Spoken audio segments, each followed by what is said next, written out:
You know, a guy goes on vacation for like a month and a half.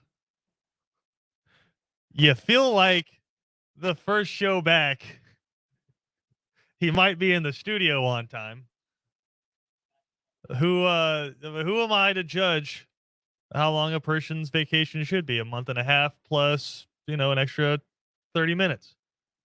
So PJ Zuko will be joining us at some point, and I'm really excited to have him on because as our Big Ten expert, he can give us all of his takes on what's happening in his conference, all the exciting Penn State USC matchups that are to come here in the not too distant future. So I think we might have. Is this a voice folks haven't heard in a long time? Is that PJ Zuko? Is he ready to roll? I think I'm good to go now. All right, PJ's back. His voice is deeper for some reason. I don't understand what's happening there. But it's good to have you back, buddy. How was vacation? Oh, it was pretty good. It was fantastic, actually. That's probably one of the best vacations I've ever had. It's top 3 for sure. Can I pause you? I don't know if I hear like you smoked a lot of cigarettes on vacation, or that's like jet lag or something. I think it's a mixture. Although I didn't smoke any cigarettes.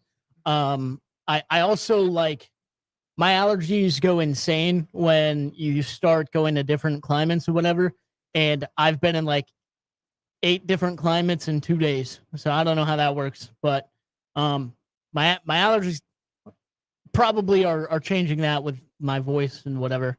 My voice also is very odd. Like I have sometimes it's high pitched, sometimes it's like I just woke up. I don't know. It's weird. I like it. But it was a great trip. Oh, so this is your sexy, sleepy voice.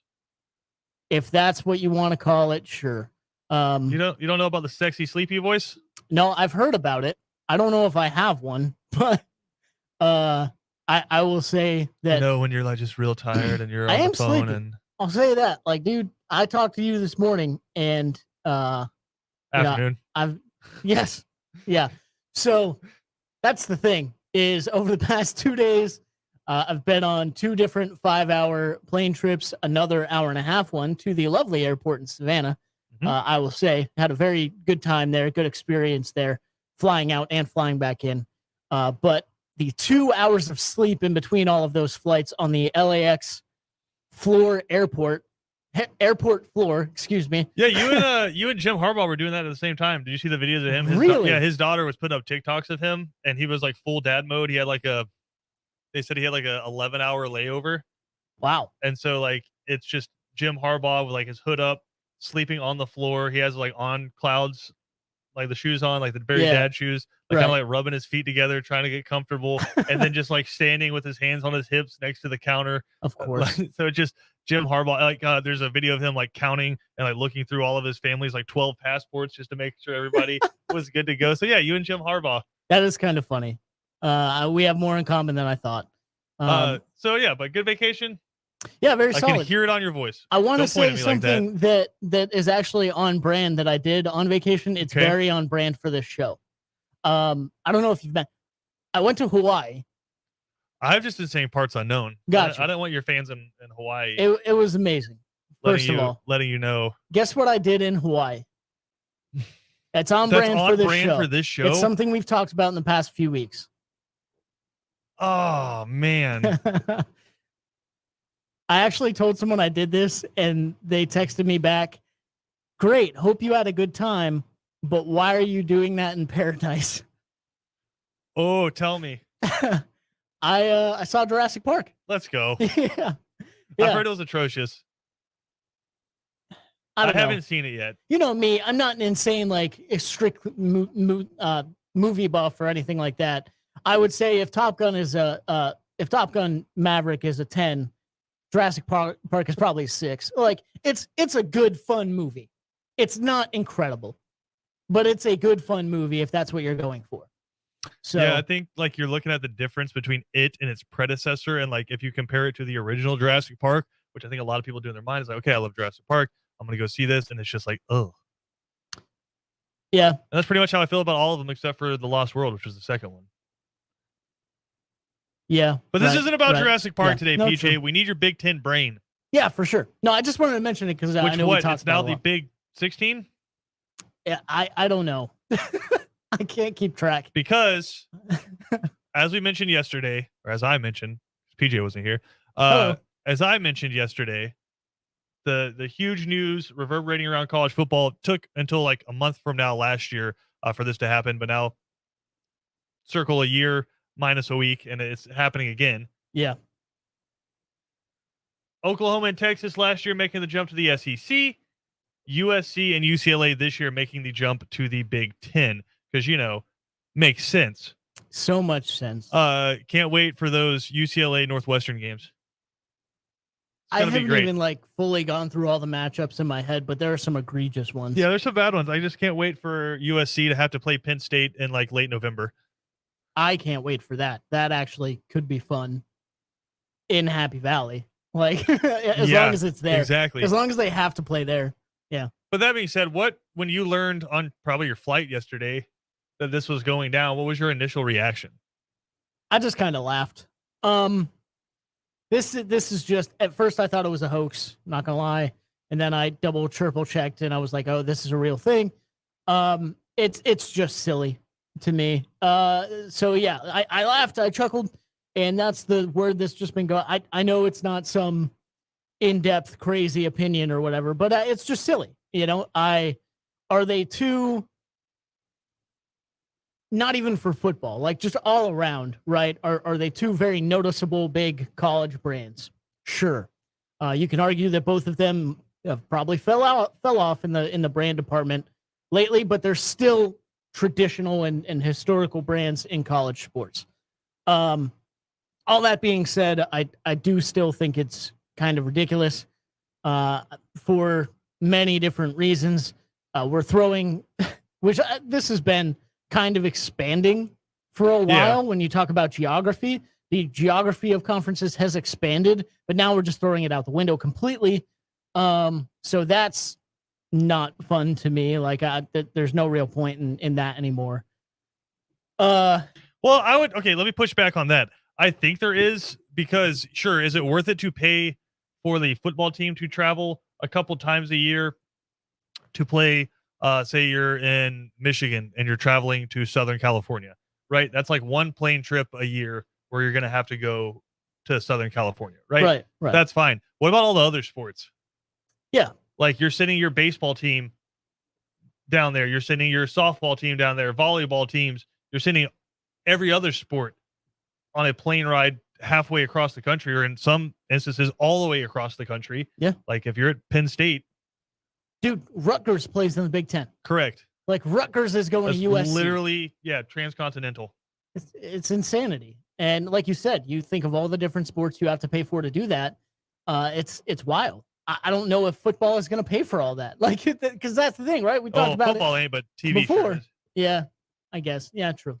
Big Ten Network and all that good stuff. But Fox more so than or Disney if they come in with a even bigger offer. True. Because where I sit with this is just all for TV revenue. And I was talking to Kevin earlier, and I think the thing we have to get in our minds is there's no limit, right? Where you're like, okay, ESPN can only have the SEC because it only has so many channels that can broadcast. All it takes on cable is them adding another channel. Like I think 206 is the ESPN channel on DirecTV. Okay, we're gonna buy up 213, 214, 215, and 216, right? Like that's fine. Or 206-1. So when you press guide, it's right there underneath it. That's not an issue. And the reality is what we're moving towards is there ain't a limit when it comes to streaming. So this is what all this is moving towards is your TV is just going to be one big entertainment center where you turn it on. And it's like this for a lot of people, but I know there's some people listening right now that still have separation, right? Where it's, okay, I have my video games, I have my TV box, I have my radio, like I have all this separate. But then there's also people who that's all from their TV. Mm-hmm. They do it all from their TV. They watch YouTube on their TV, they watch movies on their TV, they watch live TV, they listen to their music, they do everything off of their TV. There's no limit to the amount of games. So if ESPN and Disney wanted to and just drop some astronomical amount of money on the Big Ten, they could own the SEC and the Big Ten. Yeah. Yeah. Well, I mean, boy, $1 billion? Something like that. Who cares? Nothing to them. Yeah, who cares? earn that back in a year or less. Yeah. In revenue and in people subscribing, because if you just make it, hey, if YouTube, you want to have us, DirecTV, you want to have us, Comcast, you want to have us, or if you want to come straight through ESPN to watch us, it's going to be $35 a month. Right. To get all your college football. So there's no limit to this. So I think we have to get that out of our minds, because Kevin, and he's going to talk about this more, but his thought is this is moving towards like a 30 to 50 team league, or like just split it in half, leagues that just play each other, or just play themselves and then play somebody and play the other league at the end of the year. So SEC, Big Ten play each other at the end of the year to crown the national champ. Yeah. I don't inherently think it's going that way, and I'll tell you why. I believe that college football as a whole is still the golden goose, right? Am I saying it's healthy for the entire sport? No, but bear with me. When you look at college football, there are certainly teams out there that are making more money and are worth more money than other teams, right? I'm not trying to say that there's equity across college football, because there's simply not. But I believe the inherent value comes from 90% are just people who want to watch their team, right?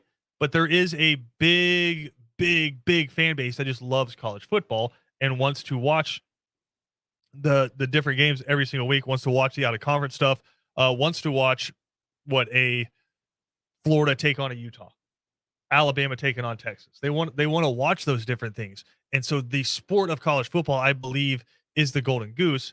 And if you decide, say Greg Sankey and Kevin Warren decide, we're going to create 20 team super leagues and we're just going to play each other, I think eventually it's going to erode what college football is enough that you lose a lot of your viewership. People just kind of get turned off by it. Not the crazy fans, because they're going to be there, but the fans that watch it because they like what they see now, you're going to lose those. And I think fiscally that will hurt enough to where it starts going in the opposite direction. So that's the line that these conferences are trying to walk. So when you look at additions of more teams, Greg Sankey said this last year after Texas and Oklahoma, and I kind of take him at his word because it makes sense. He said, we're probably holding pat because there's no other team out there that makes sense for us to grab. Mm-hmm. There is one out there, and we'll talk about them in a second, but they're saying if we go grab Clemson, Clemson's a big name in football and in some other sports, but say we're paying out everybody $100 million a year right now. Does Clemson add, that would have to be $1.6 billion a year in revenue? Yeah. I don't think so, because you're paying out everybody. And to pay Clemson out, then that 1.6 gets split 17 ways instead of 16 ways. Mm-hmm. And so are they bringing in enough to make up for that gap? And Greg Sankey saying right now there's no one out there inside of college athletics that makes that much more money for the SEC. Big Ten went out and said, okay, are there some teams that will increase our value across the board? And apparently USC and UCLA, it's the LA market. Yeah. That is why they're doing this. And it's huge, right? And so it makes sense. But when you're like, okay, if they're going to a super league, they got to go out there and they got to get to 20. So who else do they add? There's no one like that. Yeah. What other markets are they trying to get into? New York doesn't care about college football. Right. And if they really wanted to do anything about, or even think about New York, you already have Rutgers. Maybe you go and get Syracuse. But again, it's not that big of a deal. But like you said, it's not that college football is not what drives New York City. So yeah. And so it's very low on the list. The one team I think that's out there that could kind of send things cascading is Notre Dame. Yep. And here's what I think is going to happen. I think the ACC is going to make a heavy play, but they've kind of boxed themselves in with a bad contract right now. Yep. And NBC right now, I think the numbers were put out there that basically Notre Dame gets $11 million a year from the ACC just to play that kind of semi-schedule that they play against the ACC, and they're getting like $15 million a year from NBC. So they're leaving upwards of $50 million a year just Leaving hanging it- out there leaving it on the by table. not being in Yeah. a conference. It Right. used to be they were the gold standard, right? They Yep. had their own TV network. They didn't have to be in a conference. They could go play wherever they wanted to, play these big out of conference games, be just a media darling because they're always going to be on cable television, right? Like the Braves on Turner back in the day. They were America's team because you could always get them wherever you were watching TV. You could watch Notre Dame. Yeah. Now they've kind of been left behind, Yep. but that is still a massive name. For sure. Because it's one of the things that certainly helped them build their name, absolutely. But like you said, now the conference money and all that has not only caught but surpassed them. Yeah. So, like you said, now it's about time. So I don't know where the golden goose is because we're all skewed by our inherent biases. Of course. And so I believe that you're getting very close to killing it right now, right? But I could be completely wrong. People Sure. could just be like, I just want to watch Georgia play. I don't care who they're playing. Well, Right? that's what they have to be careful with on this, though, and where I see your point, and I'm kind of with you, is it's all fine and dandy when you're messing with the things and changing things for the better or worse, by the way. Yeah. Off of the field, like everything we've talked about in the past 2 years, paying players, quote unquote, the NIL deals, all this other like recruiting, all this other stuff. That's fine. But people want to, talk about it, debate about it. Okay, it's off the field. So once football gets started, once it kicks off there in the last few weeks, last week of August, first week of September, everything falls away because football's back. Yep. And we're watching. Once you start changing what's on the field, because you start changing conferences, you start bringing in, you have the talks of these mega conferences and all these different changes and blah, blah, blah. You're changing what's on the field now. Yeah. And I think a term you used there would have very good to describe this was eroding. Could, with all these different moves and future possible moves, could it erode at the game and erode at people's interest? To a smaller degree, right? I know a lot of Georgia fans listen to this program. We're talking about the SEC adding Oklahoma and Texas coming up reportedly in a couple of years. Yeah. Right. And so you add them to the conference. That's obviously going to have to change how the conference schedule is laid out. So we're talking about, okay, by then, could there be more teams that are in the Big Ten? And we're just looking at these like giant conglomerate super conferences. And so that's kind of changed. Then the SEC say they decide that they just want to play. They're signing that contract where they're just playing the Big Ten.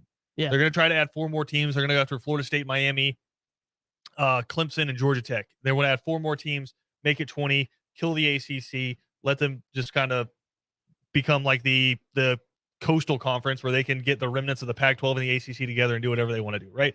But the SEC just collapses the ACC by stealing their 4 top teams, adds them in, and says, hey, our 20-team league is taking on the Big Ten's 20-team league, and that's what we're going to do. And so you start playing these games where it's like, yeah, cool, Georgia's playing Northwestern now and out of conference stuff, but you've given up, say, you're not playing Tennessee and Auburn every year. Yeah. That's a big problem. Is that enough to just, again, you're kind of rubbing. Mm-hmm. You're just kind of eroding. And it's like the Grand Canyon wasn't made in a day. Yeah. Right. No, for sure. But that water started trickling. And now look what we got. Yeah. And so I'm afraid because there is so much money out there. I believe there's money for the players, there's money for TV, there's money for the schools. There's so much money out there, but all of that money, and make no mistake about this, all of that money comes from you. Right? The person listening to this right now who consumes college football, that money comes from you paying to consume it, from people paying for your eyes and your ears with advertising. That money comes from somewhere, and it's you. Mm-hmm. And so if you start to get turned off and you are not interested anymore, and you're not watching 2-3 games every Saturday and turning on Thursday night college football games, you're not giving them the views that they're supposed to get. Those advertising dollars are going to start to turn off. Those TV deals are starting to become less, and there's not going to be as much money there. So that's why I'm saying these guys, they get paid a whole lot of money. And I use guys in a non like sex term. That's just guys is everybody. Yeah. But to be fair, these guys and gals out there who look at these metrics and look at these numbers and do it in a very cold way because they can't care about college football and do it in a cold and calculating way. I think the worry out there is they're just going to blow past what makes college football so special. Yep. And eventually you're going to reach the end of that graph and it's going to start coming down the other way. Mm-hmm. And so they're trying to find that balance right now. And obviously, adding some teams right now to some conferences maybe doesn't seem like a big of a deal. I'm interested where we are a year from now. Yeah, I'll say, like, I don't know if you felt this way at all, but I just started thinking of it, and I'm like, I did like playing. It was always really cool to play USC in like the Rose Bowl or something like that. Even the non-conference, I think it was like 2008 or something like that. The non-conference USC at Ohio State in the Horseshoe. Yeah, that was a classic game, man. That was great. It was fun to watch. Two traditional powerhouses, blah blah blah. And now I'm like, even with this movie, it's like, okay, is it going to be kind of cool the first 2 or 3 years to see USC maybe playing at Ohio State, playing in the big house? Yes. Playing, no, that's a good point. Stay right there. The other way. That's a good point. Okay. I want you to hold that thought, though. No problem. We got to take a break Yeah, I know because that's going to lead us into the next point. We're going to come back. We're going to talk some more college football next right here on Second Down on ESPN Radio.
All right, PJ, continuing our conversation about the future of college football and conference expansions, you were bringing up an interesting point in that last segment. So I'm gonna hand the mic back over to you. Gotcha. Yeah, I think you actually used a really good term of it during the break.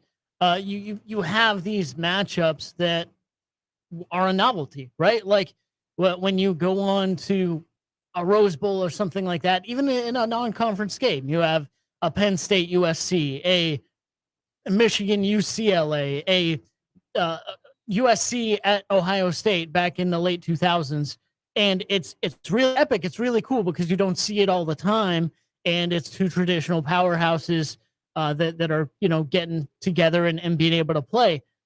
Now you have that every year, which sounds fantastic. Again, two traditional powers. It's really interesting, really cool. But is it going to be cool for 2024? Absolutely. In 2025, sure.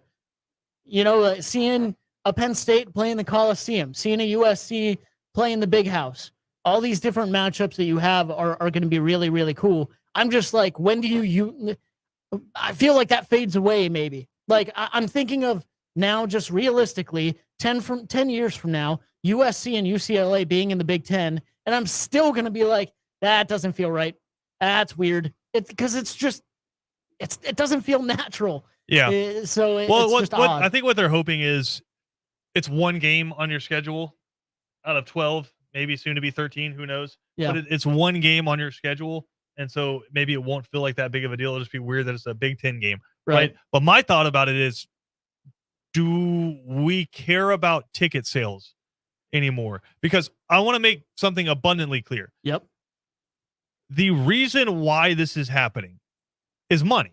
Mm-hmm. Right? The reason why USC and UCLA are moving to the Big Ten is money. It's not for a path that's better for them to get into the college football playoff. Because I guarantee you, USC goes undefeated or one loss, wins the Pac-12, they're in the college football playoff. Yep. Right? First of all, it's USC. Second of all, Washington already proved that. It's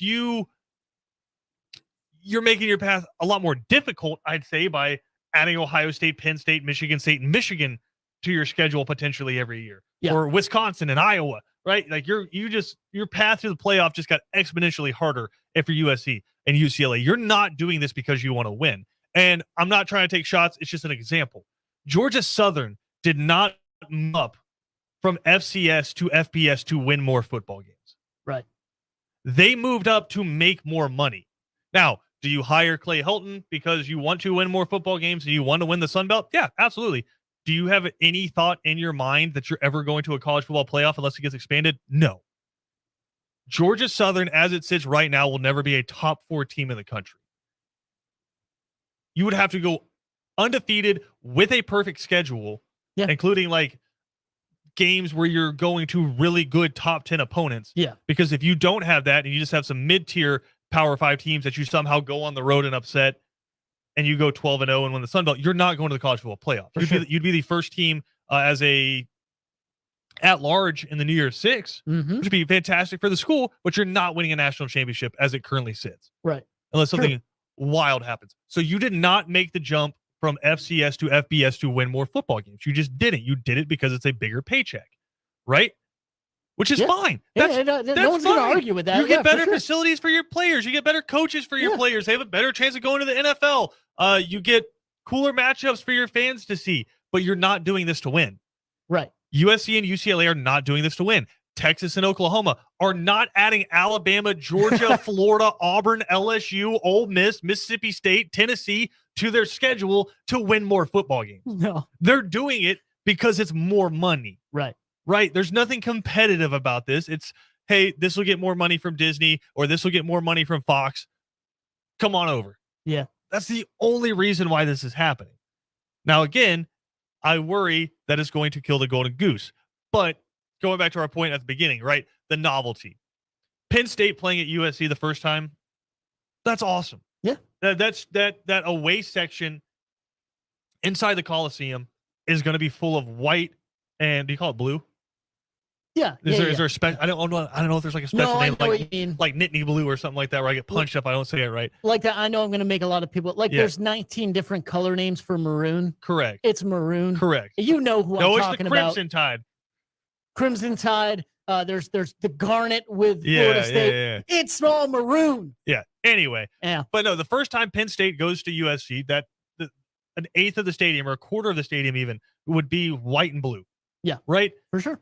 10 years from now, do you still think Penn State fans are packing out the away section of the Coliseum? Absolutely not. Because I don't think so. Yeah, I don't think people are spending $3,000 plus whatever the ticket costs plus hotels, like, to keep it relatively local. Georgia fans took over South Bend.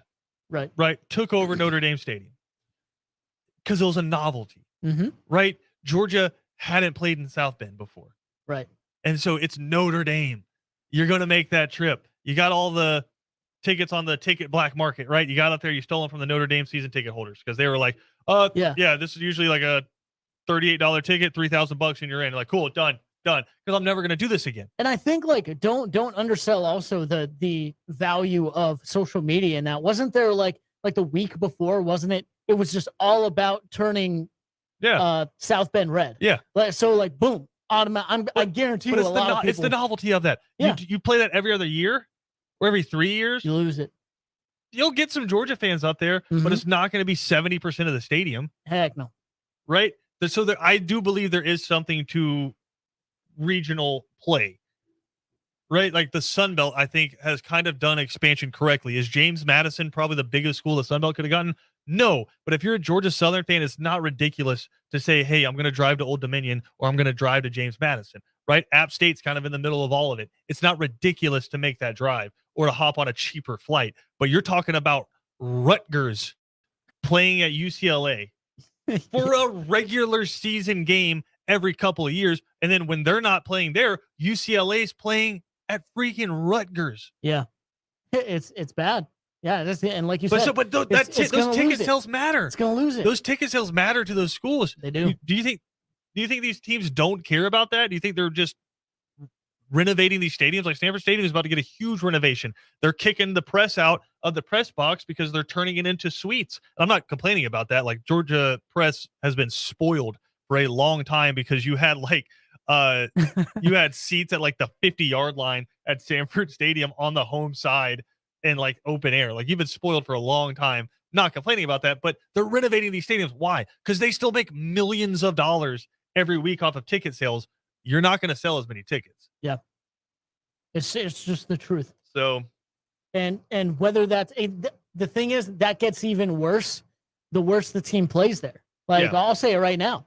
You're already going to lose. Like if you have a away section in the Coliseum and it's 100% filled with away fans for the first year, well, naturally 4 or 5 years later, that's going to fall to probably to about 67% because they're going all the way across the country. Now, if you add in, Penn State, I automatically default to Penn State. It is what it is. Penn State or like Rutgers or Maryland or whatever. Oh, they haven't won at the Coliseum in 6 years or 6 trips. That's even more. That drops down to 30% because people are like, "Oh, we're going to lose. We don't care." Yeah. It's just I don't see a way in which these ticket sales. I think that's an insanely good point. Stay at a good level when you talk about 3 or 4 years after the fact of this happening. First couple years, sure, and they're going to put out all the graphics and all the things of like the Big Ten is of like how all the growth and all the great things this has done for the conference.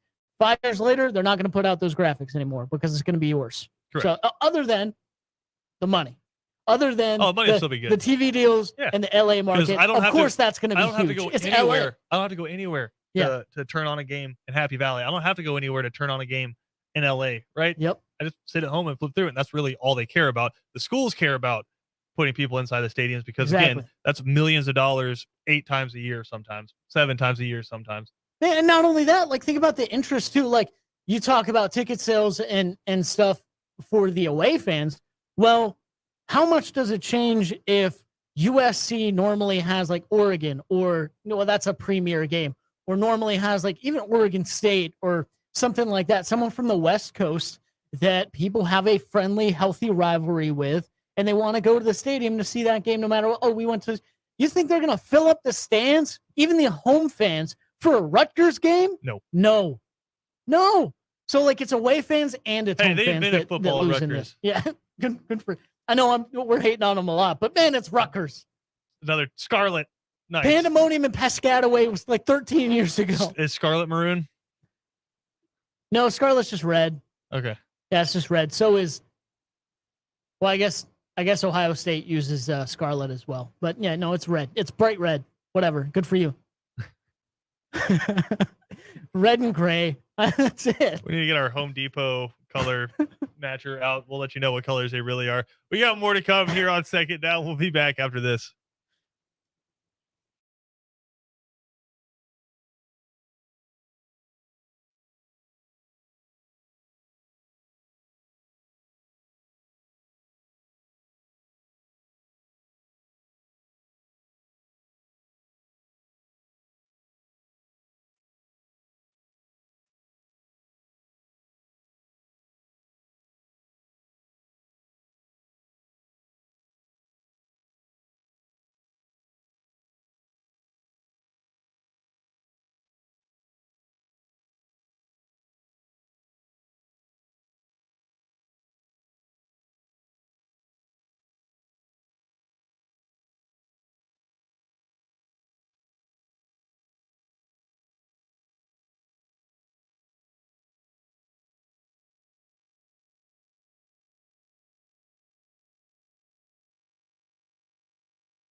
Second Down on ESPN Radio is presented to you by the Uniform Source. Christian Gokel alongside PJ Zuko. Hello there. Welcome back, my friend. Happy to be here. Glad to have y'all hanging out this year as we send you into the weekend.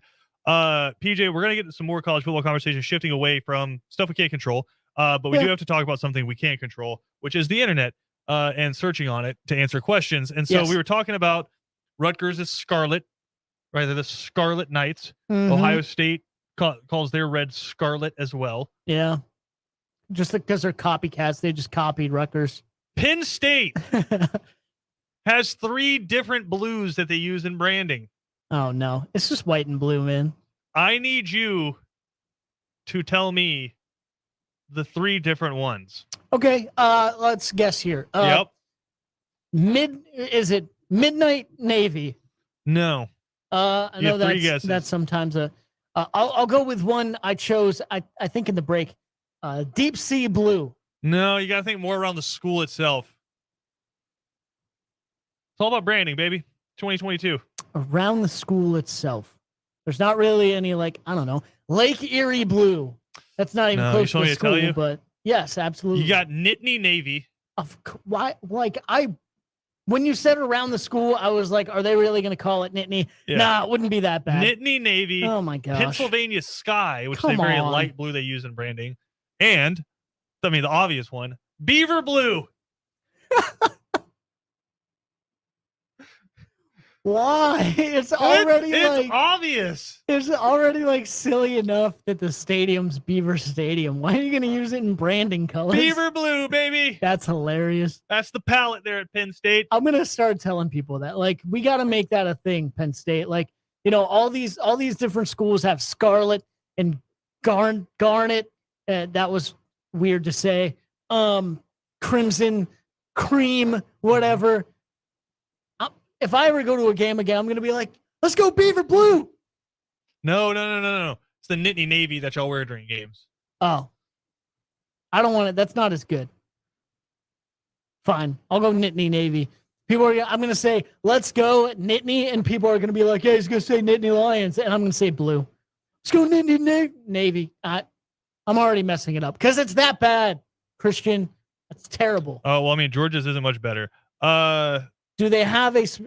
It's Go ahead. red, black, and white, but you have to name it yourself, right? So you have Bulldog Red, Okay. That's fine. Chapel Bell White, because you ring the chapel bell after Whatever. the child is painted white. Sure. And then Arch Black, which I wonder if they named that Arch Black to try to go after Arch Manning, and it just didn't work out. And so now they're like, no, it's about the arch on the campus. Really, what's funny about the Penn State one is they tried really hard with the alliteration too. The Nittany Navy Yeah, and the Beaver Blue, they really did. They whatever. did their best. But that is kind of, at least those kind of make sense. I don't know. I didn't want to stay here on color on this, but we could talk about this more next week. But it's a thought I had as I was getting ready for the show today. Well, it's Friday, isn't it? So there's a common thing inside of sports where you hear about something so much that you start to hate it. Yeah. And I don't mean hate it like you're like, oh, I hate this. It's just like your mind rejects it eventually. Yep. And that's the thing you want to avoid is being the quote unquote favorite. Right. So if you're the MVP favorite in the NFL, you're not going to win the MVP. Yeah. And I think that translates to college football as well, which is if you're the Heisman favorite, you're probably not going to win the Heisman, not because you don't deserve to, but because people get so sick about hearing about you being the Heisman favorite. They want something new. Like you don't want people to start talking about you until week 6. Mm-hmm. And then you're like, oh, that guy. See, that's the guy right there that I want. So my question to you is this. Yeah. Bryce Young, odds-on favorite to win the Heisman Trophy. Because why wouldn't he be? Yeah. Right? My question to you is this. If I eliminate him because of that, who becomes your favorite to win the Heisman Trophy? Just top of mind. I'm gonna say someone else because if I said this, I feel like I'd be stealing from you. And I don't want to do No, that. say it. No, I don't want to do that. I'm not going to do it. I know who you're talking about. I'm not going to do it. Say it. No, it's I'll throw up Stroud, CJ Stroud. Okay. From Ohio State, because I think that offense is going to be unstoppable. I don't see anyone in the Big Ten who's going to try and stop it. And I think maybe that might rob him of his Heisman moment, unless maybe he has his Heisman moment in the Big Ten championship game. Although I don't know if they might vote before that. So that might rob him of his Heisman moment. But you can go ahead and say the guy that I didn't want to steal from you. So I think you're referring to Will Anderson. Yes. And I think he's certainly up there. I wish he would be. Like yeah, Aiden Hutchinson was in New York last year. I believe finished second in the Heisman Trophy voting. Yeah. And for whatever reason. And Will Anderson's stats were significantly better than Aiden Hutchinson's. Like significantly better, almost double the amount of tackles for losses for guys who played the same position. I tried to argue that for like 2 days, and then I just couldn't even so try anymore because it's just true. I think Will Anderson is going to benefit from people like us, because I'm not the only one who has this thought, but I think he's going to benefit from people like us, where it's you don't want to be the favorite, but you also don't want to be having no one talk about you, because that's what happened to Will Anderson last year. He was just another Alabama defensive lineman who's having a great year. Yeah. I think if people continue to talk about him and then he produces, I think he's going to be in New York. But the guy, if you don't want to say CJ Stroud, because he's the odds-on favorite at plus 200, Bryce Young is plus 350. Really? Yeah, Caleb Williams, Bijan Robinson, DJ U's up there as well. I think the guy you got to watch out for is the guy who went for like 1 billion yards in the Rose Bowl last year. Yep. Jackson Smith-Njigba. He's got an awesome name. I mean, Jackson with an X. Yeah. Has an awesome name. And he just lost 2 NFL wide receivers that were playing with him, not in front of him, but were playing like with him, because Ohio State puts out a lot of wide receivers when they play. It's crazy. He's going to be playing next to Marvin Harrison the third, but he's going to be the go-to wide receiver. I think he potentially could get close to 2,000 yards receiving. Very true. I think he could too. Like I said, I think that offense is going to go insane. Something that would be insane, but I get Caleb Williams. I get all these other people. I think it could very well be a 4-person Heisman finalist type of year. And I think you could see 2 guys from Alabama up there and 2 guys from Ohio State and forget everybody else. And honestly, I think that's a very good possibility. I think there's a distinct possibility that Ohio State's running game's just so good that they don't really need to throw that much, because Travion Henderson is a dude. Yeah. And he's like, I say this with all the respect and all the admiration for the guy I'm comparing him to in the world. He reminds me of Nick Chubb. Yeah. But faster. Right. Which is horrifying. Yeah. And that's the problem with him too, is you think of all the running backs that have come out of Ohio State in the past few years. Yeah. I think he's probably the most well-rounded running back of those guys. He's real good. Currently he's at plus 4,000, the same as Will Anderson, Spencer Rattler, Kadon Slovis, and Anthony Richardson. We got to take a quick break. We'll come back, get you ready for 3 and Out next, right here on ESPN Radio.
PJ, quickly before we go over to 3 and Out, what was the best thing you ate on vacation?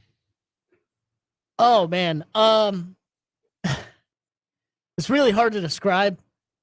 Basically one of the first places we went was a cafe, and they gave me a bowl that had rice and noodles in it, and like 8 different kinds of meats. There was Korean chicken.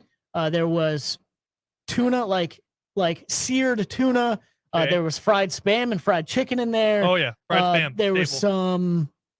some other kind of sushi in there as well, and it mixed it up with some sauce, and the bowl was like, I'll show you a picture during the break. The Sure. bowl was like this tall and this wide. Like, So he I'm went not joking. about 8 inches tall and about 14 inches wide. It was That's ridiculous. a large plate.